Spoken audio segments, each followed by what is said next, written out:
noite, irmãos, graça e paz. Vamos estarmos aqui para louvarmos e exaltarmos o nome do Senhor nosso Deus.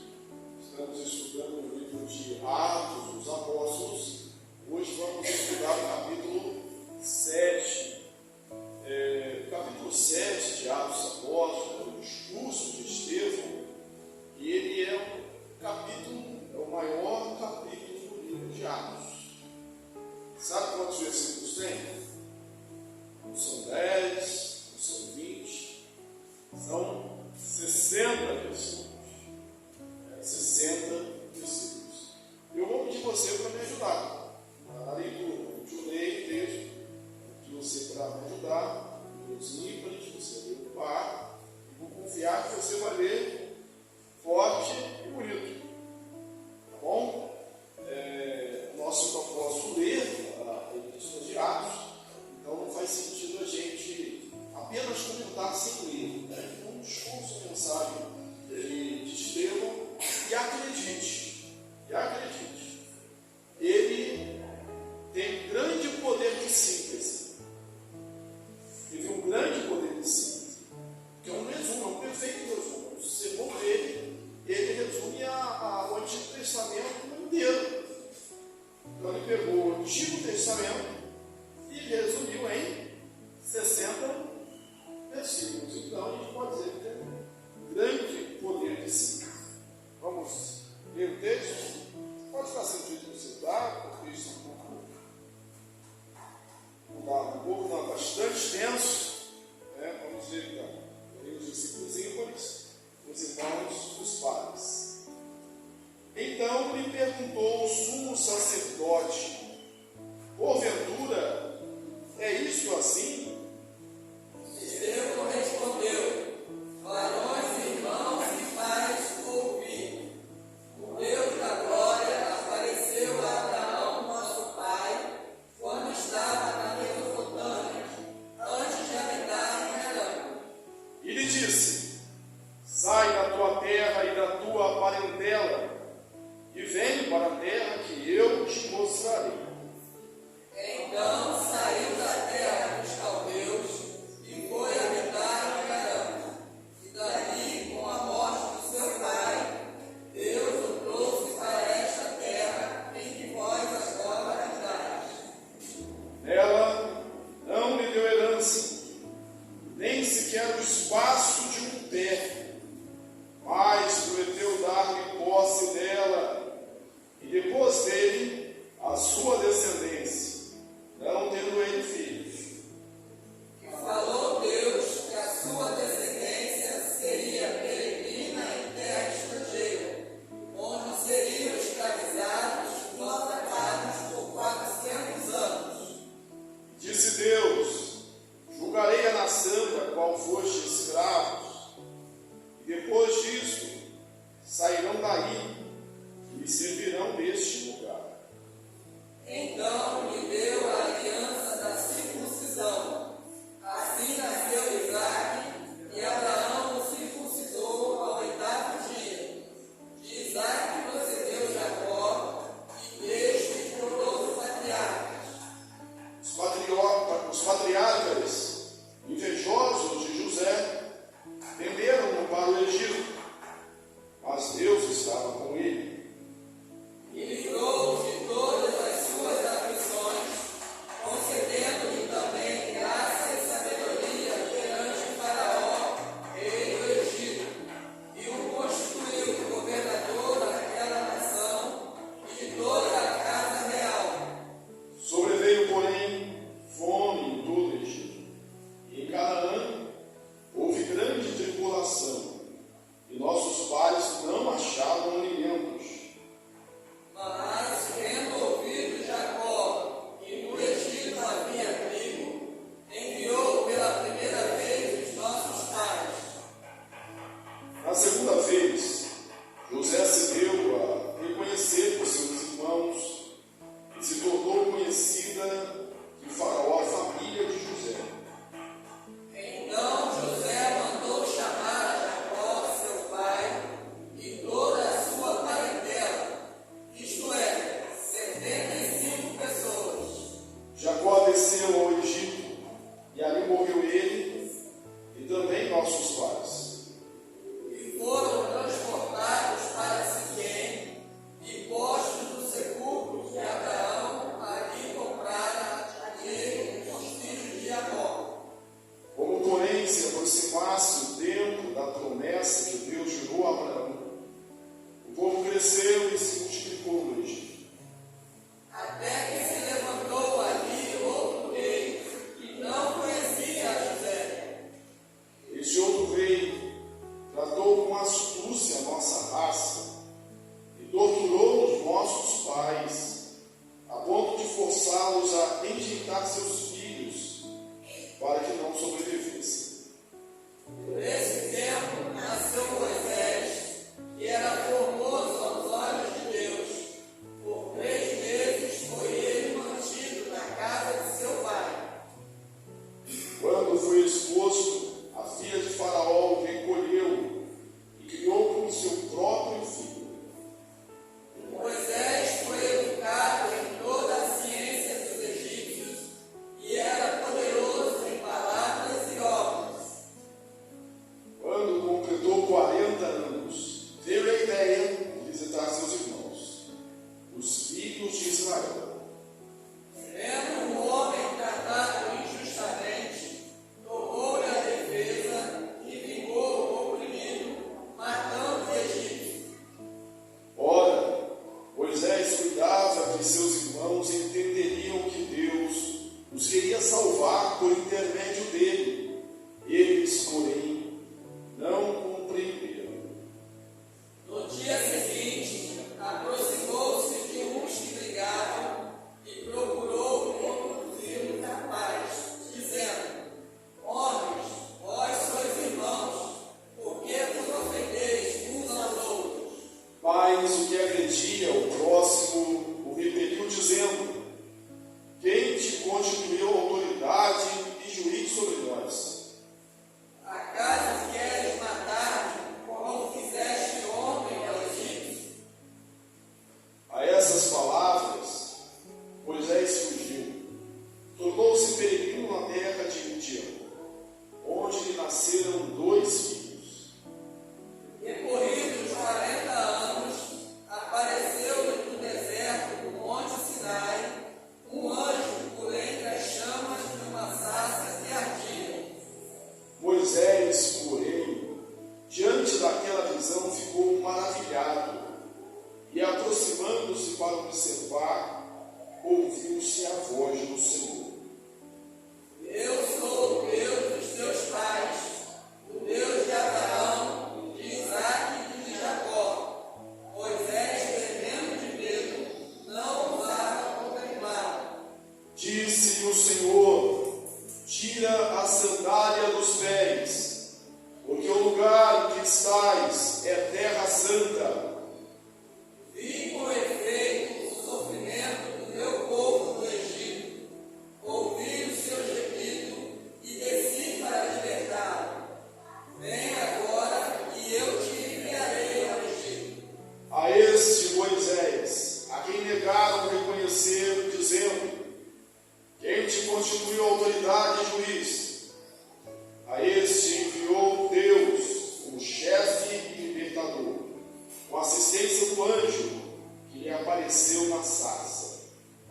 E este os tirou, fazendo prodígios e sinais na terra do Egito, assim como no mar vermelho e no deserto, durante 40 anos. Foi Moisés quem disse aos filhos de Israel: Deus vos suscitará dentre vossos irmãos, um profeta semelhante a mim. É este Moisés que esteve na conferência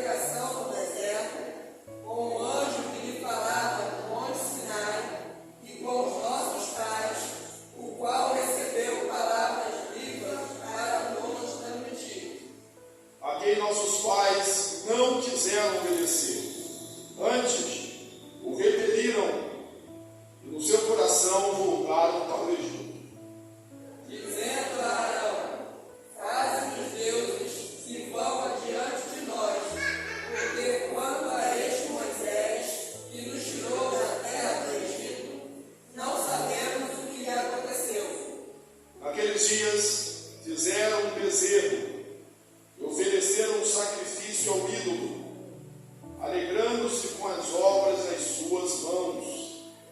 Mas Deus se afastou e os entregou ao culto da milícia celestial, como está escrito no livro dos profetas: ó casa de Israel, porventura me ofereceste vítimas e sacrifícios no deserto, pelo espaço de 40 anos. E acaso não levantasse no tabernáculo de Moloque e a estrela do Deus Enfã, figuras que fizeste para as adorar? Por isso, os desterrarei para além da Babilônia. O tabernáculo do testemunho estava entre nossos pais no deserto, como determinara aquele que disse a Moisés que o fizesse segundo o modelo que tinha visto. Igual também nossos pais, com Josué, tendo recebido, o levaram, quando tomaram posse das nações que Deus expulsou da presença deles, até os dias de Davi. Este achou graça diante de Deus e lhe suplicou a faculdade de prover morada para o Deus de Jacó. Mas foi Salomão que edificou a casa. Entretanto, não habita o Altíssimo em casas feitas por mãos humanas, como diz o profeta. O céu é o meu trono, e a terra, o estrado dos meus pés. Que casa me edificareis, diz o Senhor? O qual é o lugar do meu repouso? Não foi porventura a minha mão que fez todas essas coisas? Homem de dura cerviz, incircunciso de coração e de ouvidos, vós sempre resistis ao Espírito Santo, assim como fizeram vossos pais, também vós o fazeis. Qual dos profetas vossos pais não perseguiram? Eles mataram os que anteriormente anunciavam a vinda do justo, da qual vós agora nos tornastes traidores e assassinos. Vós que recebestes a lei por ministério de anjos, e não aguardastes. Ouvindo eles isto, enfureciam-se no seu coração e milhavam os dentes contra eles. Mas Estevão, cheio do Espírito Santo, fitou os olhos no céu e viu a glória de Deus e Jesus, que estava à sua direita. E disse: eis que vejo os céus abertos e o Filho do Homem em pé à destra de Deus. Eles, porém, clamando em alta voz, taparam os ouvidos e unânimes, arremeteram contra ele. E lançando-o fora da cidade, o apedrejaram. As testemunhas deixaram suas vestes aos pés de um jovem chamado Saulo. E apedrejaram Estevão, que invocava e dizia: Senhor Jesus, recebe o meu espírito. Então, ajoelhando-se, clamou em alta voz: Senhor, não me imputes deste pecado. Com estas palavras, adormeceu. Parabéns, irmãos, poxa, vocês viram bem, chegamos aí ao término. Semana passada, nós falamos sobre Atos 6, que foi a instituição dos diáconos, mostrando a primeira controvérsia na igreja cristã. É bom a gente relembrar, eu faço isso porque uma das principais normas, uma das principais regras de interpretação do texto é que todo texto deve ser interpretado no seu contexto. Você pega um versículo, uma frase que seja, e coloca fora do contexto, ela pode ser torcida e fazer significar aquilo que não significava originalmente. Daí surgem muitas heresias. Houve quem disse que a Bíblia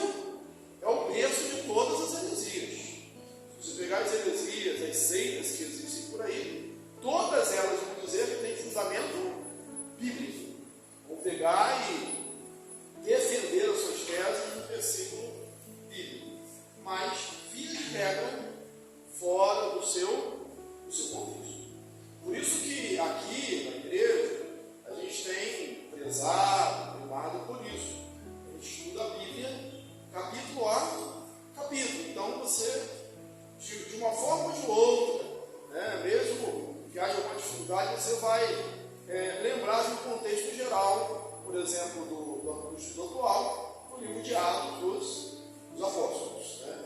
Então a gente vê que houve perseguição, houve dificuldades, Deus protegeu a igreja do perigo externo, a perseguição, mas Deus protege a sua igreja também de um perigo interno. Qual é? A hipocrisia, a mentira, a soberba, a vaidade, a vontade de aparecer, como foi ali demonstrado através de Ananias e Safira. Surge um problema que a igreja crescia, e onde há crescimento, onde a gente acaba vendo alguns problemas, algumas dificuldades. E o primeiro problema grande da igreja não foi doutrinário, foi teológico, foi assistencial. As viúvas dos helenistas estavam sendo esquecidas da distribuição diária. E a gente disse que a igreja, composta na sua maioria de judeus ali, se dividia em duas partes. Judeus que falavam hebraico, aramaico e hebraico, que tinham ficado em Jerusalém, não tinham sido levados cativos para Roma, não tinha levantado de profeta da Babilônia, perdão, não tinham sido vítimas da helenização, não falavam grego, e existiam aqueles que viveram grande parte da sua vida fora de Israel e falavam grego. E com o advento do Pentecostes, voltaram para cultuar, para fazer o sacrifício e se converteram. Então ali havia as duas classes de pessoas. Havia uma rixa, uma separação entre eles. E justamente as viúvas dos helenistas estavam sendo esquecidas. Os apóstolos escolheram primar pelo uso da palavra. Não, a gente vai se dedicar à palavra e à oração. Justo que a gente deixe a palavra e a oração para se dedicar às mesmas. Escolheram entre vós 7 homens. Como deviam ser esses 7 homens? Homens cheios de sabedoria, fé, cheios do Espírito. Para servir as mesmas, tem que ser cheio do Espírito Santo. Escolheram 7. E é bom relembrar, porque isso só você não ouve sozinho, né? Agora o Edivaldo está para ouvir também. Escolheram 7. Uma igreja que começou com 120, subiu para 3.000. Depois, o discurso de Pedro, lá no templo, a Porta Formosa, para 5.000, sem contar homens e crianças. 10.000, 7.000 membros. Vamos arredondar para 7 para a conta ficar redonda. Aí escolheram 7 diáconos, só 7. Então dava um diácono para cada 1.000 pessoas, 1.000 crentes. Então, e a distribuição era diária, era todo dia. Então, quando vocês falam assim, poxa, o trabalho da gente diaconal está pesado, você lembra que você não tem, cada diácono tem 1.000 crentes para servir aqui, né? Ainda, né? Esperar que um dia tenha cada diácono 1.000 crentes para servir. Escolheram homens cheios do Espírito Santo, cheios de fé. Estevão, Filipe, Nicanor, Prócoro, Pármenas, Nicolau, prosélito ali de Antioquia. Todos esses nomes, os 7 diáconos, de origem grega. Então a gente colocaram, já que o problema está sendo com as helenistas, a gente põe gente de origem grega. Está dizendo aqui que eles eram gregos, mas o nome era grego. Então, uma grande possibilidade de ser grego. Resolveram assim o problema. Só que os diáconos foram além das suas missões, foram só em servir a mesa. Pregaram também, testemunharam, porque nós não somos limitados pelo ofício. E a gente encontra Estevão pregando, cheio de fé, de sabedoria, cheio do Espírito Santo, de poder, fazia prodígios, sinais. E há um versículo que eu destaco, no capítulo 6, que diz assim, que ninguém podia resistir à sabedoria com que Estevão falava. Eles até queriam, ou queriam negar o milagre lá do paralítico que estava andando agora, né? Que curar, alimentar o tempo da porta formosa. O testemunho dele foi: irmãos, ó, é notório que o milagre foi feito entre nós e a gente não pode negar. Se a gente pudesse, a gente até negava. Se eles pudessem, até resistiriam à sabedoria do Estevão, mas não tinham resistido. E quando não se pode resistir à sabedoria, apela-se normalmente para a violência. E foi o que eles fizeram. Pegaram Estevão e levaram Estevão com força para o Sinédrio. Seja ao nível desse campeonato, você sabe o Sinédrio. O Sinédrio era a mais alta corte judaica, composta de 71 anciãos, sendo o sumo sacerdote o presidente do Sinédrio. O Sinédrio podia muita coisa, mesmo estando sob o poder humano. Eles podiam julgar nas matérias de fé, tudo que dizia respeito à lei judaica eles podiam. Eles só não podiam fazer uma coisa: executar pena de morte. Por isso que levaram Jesus para Pilatos, né? Só que parece que os desmandos, isso não é próprio só da Bíblia, né? Eles vão aumentando. Aqui a fúria tomou conta. Eles nem levaram para o governador romano, não. E eles mesmos executaram a pena de morte. Só num caso o Sinédrio podia executar a pena de morte. Só num caso. É quando um gentio entrasse invadisse o Santo dos Santos. Aí eles podiam executar a pena de morte. Não era o caso aqui. Então levaram Estevão diante da autoridade. No final desse discurso, aqui, no final do capítulo, vai dizer: qual foi a conclusão? Sentenciaram Estevão à morte. Estevão pregaram com poder. Aí eles pegaram, talvez, uma palavra de Estevão, pregava Jesus. Pegava o que Jesus tinha feito. E Jesus havia dito assim: olha, destruí esse templo, e em 3 dias eu reconstruirei. E aí o evangelista diz assim: isso dizia ele respeito ao seu povo, né? Ressuscitou. Só que os inimigos de Estevão, tinham que dar um jeito, já que não conseguiam resistir à sabedoria, tinham que apresentar uma acusação ao Sinédrio que fizesse os ânimos ferverem.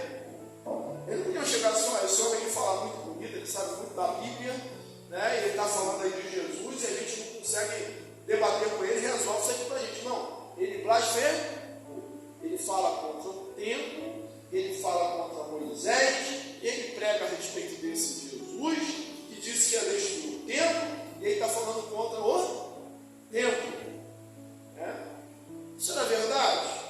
Talvez em parte sim, mas essa não era com certeza a tônica da mensagem de Estevão. Eles se pegaram, se aferraram justamente a isso e levam eles ao tribunal. Cheio de fé e de saber e do final do capítulo 6, porque está dedicado aqui ao capítulo 7, o texto só, ele vai dizer o seguinte: que eles viam o rosto de Estevão como o rosto de um anjo. A gente pode dizer que o rosto de Estevão, de certa forma, brilhava. O rosto, pode até lembrar Moisés, descendo do monte, o seu rosto brilhava. O seu rosto era o rosto angelical. Eu estive pensando aqui, nesse texto, no final, há pessoas que o rosto brilha, o rosto fica angelical, diante de uma boa palavra, diante de um elogio, diante de uma palavra boa. Quem não gosta, né? Quando sorriem para a gente sorri de volta, é automático, né? A gente não é. A gente é apenas humanos, normais com isso, né? É uma reação esperada. Agora, Estevão é um homem que tem um rosto que brilha diante do conhecimento que tem, mas a sabedoria faz o rosto dele brilhar mesmo debaixo de pedradas, mesmo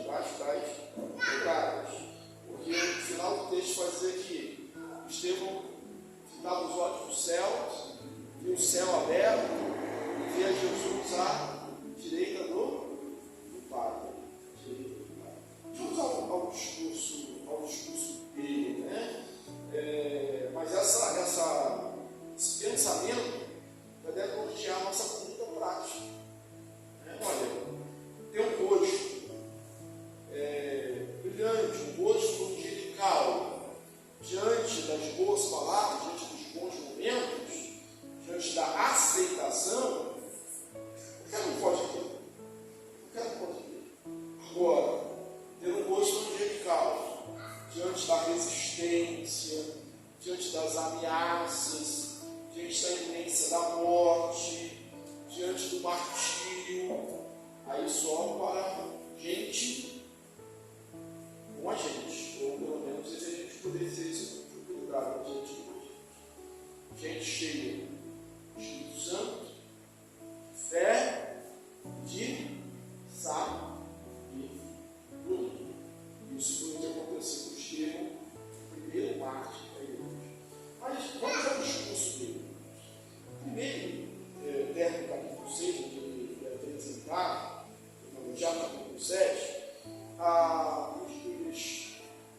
os sacerdotes, o sinédrio pergunta para ele: é isto assim? A acusação eu já falei qual foi, né? Esse homem está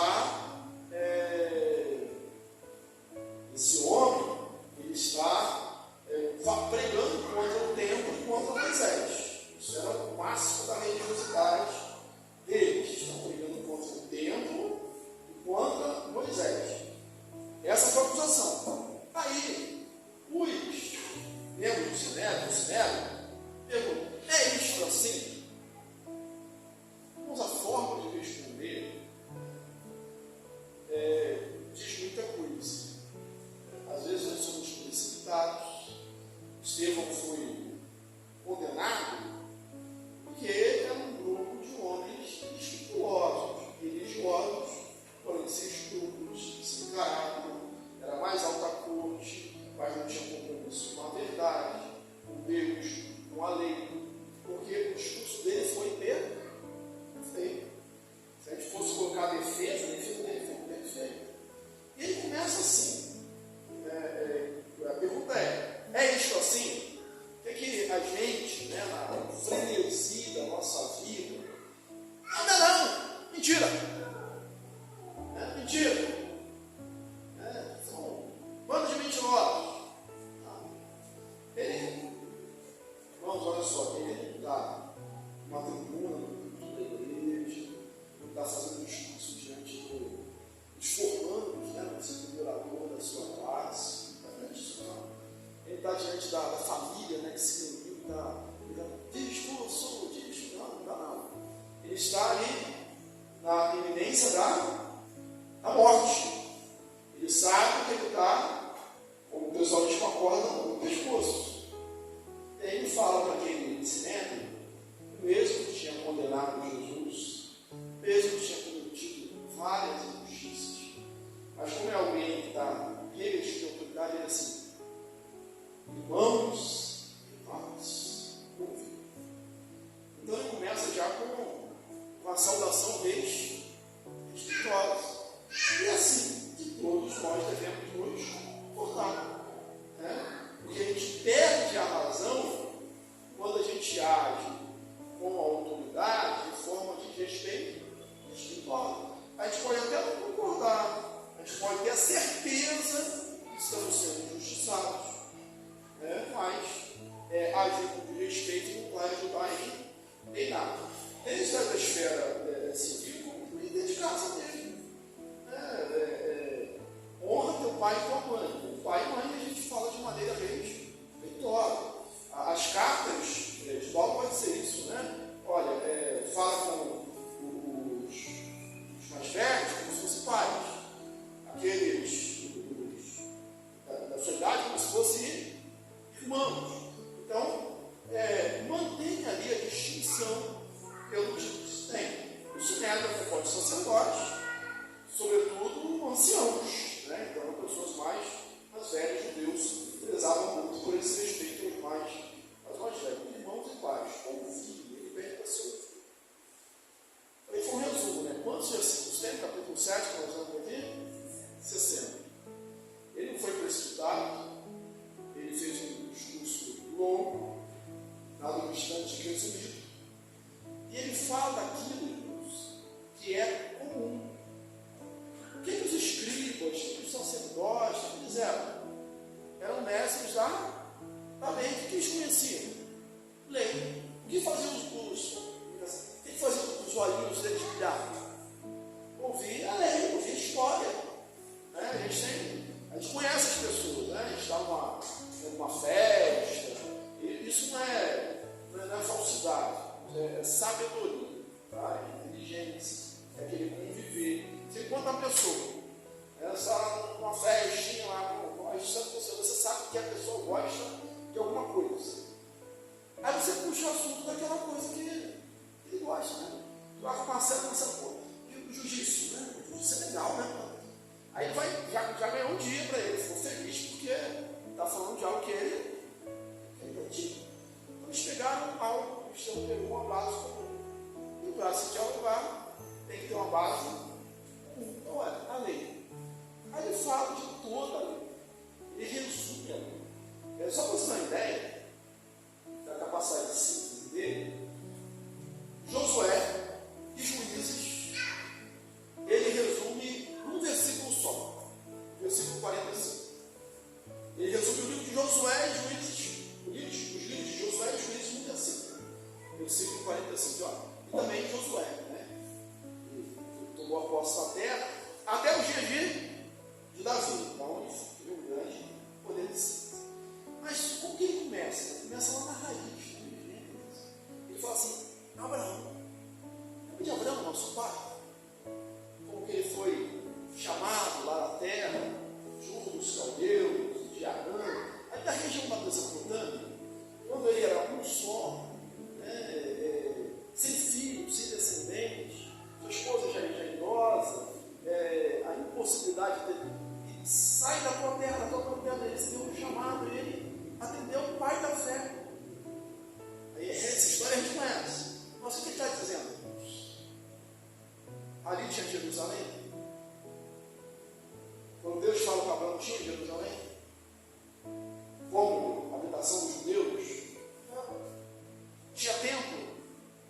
Não. Tinha tabernáculo? Não. Tinha lei? Não, a lei não tinha sido dada ainda, não tinha nada. Abraão é chamado pai da fé. Ele falou: lembra da origem de vocês? Fé. Só que ele está falando isso, mas ele não está entendendo ainda, né? Não está entendendo. Não tinha fé. E Moisés? Lembra de Moisés? Quando ele fala de José primeiro, né? Lembra como os patriarcas trataram com ciúme a José e venderam para o Egito? Então, lembra da nossa história? Nossa história tem isso aqui, ó. Lembra dos patriarcas? A história dos patriarcas tem isso aqui. Né? Movidos por inveja daquele que tinha sido escolhido, eles o maltrataram e o venderam para o Egito. Mas José, no Egito, fazia tudo muito bem. Ele fazia as coisas com zelo, com esmero. Ele tinha sabedoria.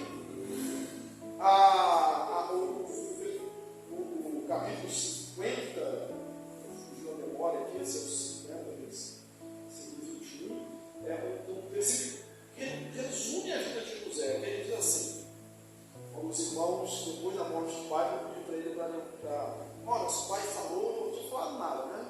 Mas eles, com medo de José fazer retaliação, disse: olha, a José responde para eles: foge da verdade e tentaste o mal contra mim, mas Deus para conservar muita gente com vida no dia de hoje. E aqui no discurso, Estevão fala: os patriarcas fizeram isso com José, mas Deus era com ele. Por meio dele veio a salvação para a casa de Jacó. Eles foram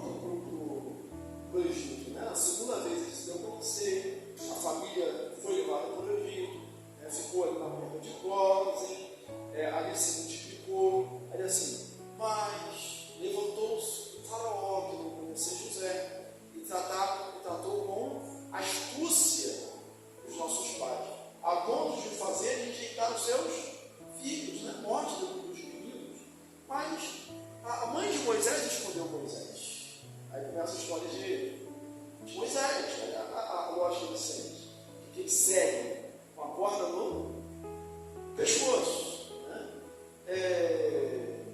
E foi formoso aos olhos da filha de Faraó, né? E ela cuidou dele. Ele foi criado com toda a sabedoria e cultura do Egito. A gente tem pouca informação da infância de Moisés, mas a história dos judeus, principalmente com Flávio José, há muitos fatos, né, que a tradição diz. A gente pode usar aqui, reza a lenda, né? A gente sabe se é verdade, mas está lá na história de Flávio José, está na Bíblia. Moisés era muito bonito, muito formoso, né? O ponto de quando passavam, as pessoas ficavam olhando para ele. Era muito inteligente também, os francês todos, a matéria de estudo. E conta-se uma história, né, de que um dia a filha de Faraó apresentou Moisés, o Faraó, criança ainda, pedindo para que ela fizesse sucessor do trono. E ele assentiu com isso. E aí o Faraó, brincando, pegou a coroa dele e botou na cabeça do menino, né? O menino Moisés pegou a coroa e jogou no chão. E aí o conselheiro falou assim: olha, esse menino vai trazer tragédia para o Egito, mata ele, não pode. E aí a filha teve que ter sentido, né? Ele vai e deixou para lá. Aí Moisés foi um grande general, ele teve grandes vitórias na África. Até que ele tem a ideia, e assim que teve a ideia, né, de visitar os seus irmãos. E olha só, Deus, gente, ele mata o egípcio, né? Mas depois, onde há o estopim da situação, é quando ele vê irmãos, gente que estava na mesma situação, brigando. Eles, olha, vocês são irmãos. Né? Ele que tinha sido criado com toda a ciência do Egito, ele que dava todo lado, todo o conforto, com toda a dignidade, né? O príncipe do Egito diz: olha, vocês são irmãos, vocês não devem brigar, isso não está certo. E aí, olha a palavra, né? Quem te construiu o juízo, nós vai matar também. O que Estevão diz nessa parte do discurso? Deus tinha levantado.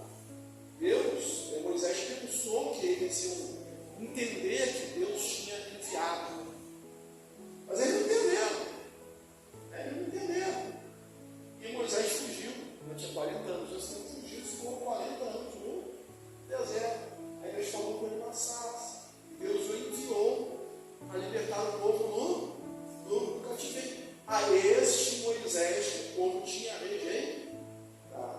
Aí ele fala de Josué, capítulo 45, versículo 45, fala de Juízo. Chega Davi, aí fala que Davi achou graça diante de Deus. Aí fala de Salomão. Aí diz que Davi quis construir o templo, mas Deus não permitiu, porque Davi era um de sangue. E Davi proveu todos os meios para que Salomão construísse o templo. Então, olha onde ele chega. Passou pela lei. O que tinham falado dele? Olha, o senhor está falando mal de Moisés e do templo. Agiu no templo. Salomão construiu. E quando Salomão construiu o templo, ele não dizendo aos céus, e até os céus dos céus não te podem conter, quanto mais esse templo que eu te edifiquei. Onde seria, né? Deixa eu falar para Davi, para Salomão, onde seria o lugar do ministro da noção? Que casa habitaria? Deus é um Deus infinito. O que Estevão está dizendo no Sinédrio? Pessoal, eu não estou falando contra a lei, eu não estou falando contra Moisés, mas vocês deveriam lembrar que Deus é maior do que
vocês mataram o próprio filho de Deus. Vocês mataram Jesus.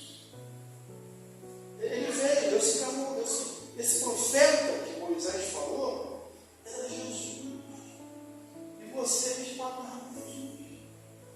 Lembra que é a mesma coisa que Pedro fala? O discurso de Pedro é esse também. Né? A qual vós matais. Vossas autoridades mataram. Povo matou. Né? A esse Jesus deu, Pedro dizendo, né? Deus constituiu o Senhor Deus. Senhor em Cristo. Né? Então vocês mataram. Nesse momento, né? Eles pegam o ser, condenam-se.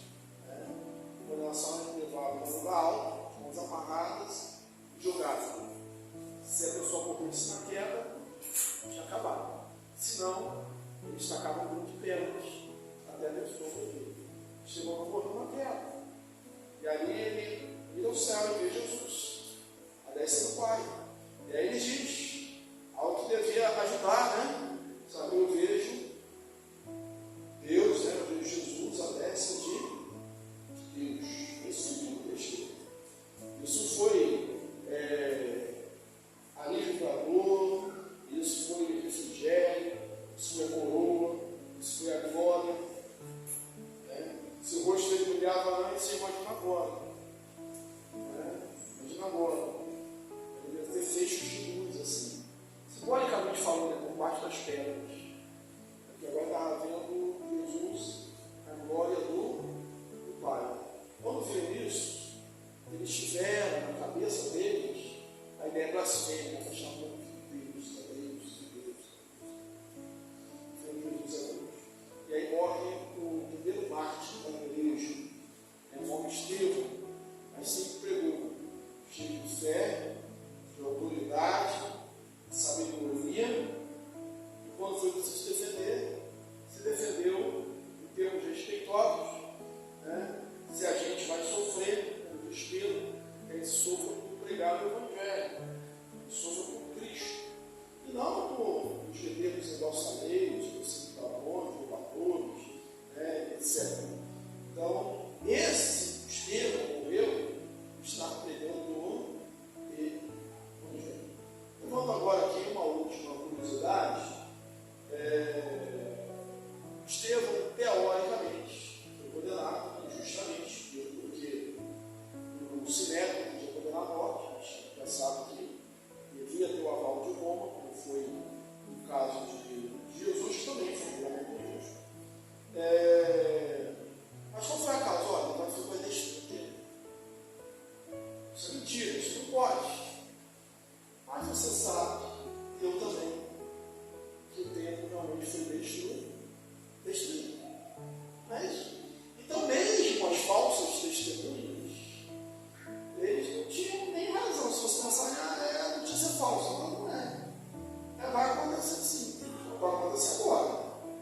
Por quê? 70 anos depois, houve uma revolta. O general Tito e o seu exército invadiu Jerusalém, destruiu a cidade, destruiu o templo. O templo que havia sido construído por Salomão em 900 anos de Cristo, depois foi construído na volta do depois foi construído novamente, última vez inaugurado por Herodes, o grande, o templo que a gente tem agora em Jerusalém, era o mesmo construído por Salomão, agora construído por Herodes o Grande, que a obra acabou em 19 da era cristã. Então, o templo inaugurado há pouco tempo, historicamente falando, né, para a pessoa destruir. Então, o templo foi destruído, completamente destruído. Isso é depois de Deus. A gente não briga pelo templo, a gente não briga pelo tijolo, pelo cimento, papel. A nossa guerra não é essa. Nossa guerra, segundo o apóstolo Paulo bem levanta, a nossa guerra não é contra a carne, não é contra a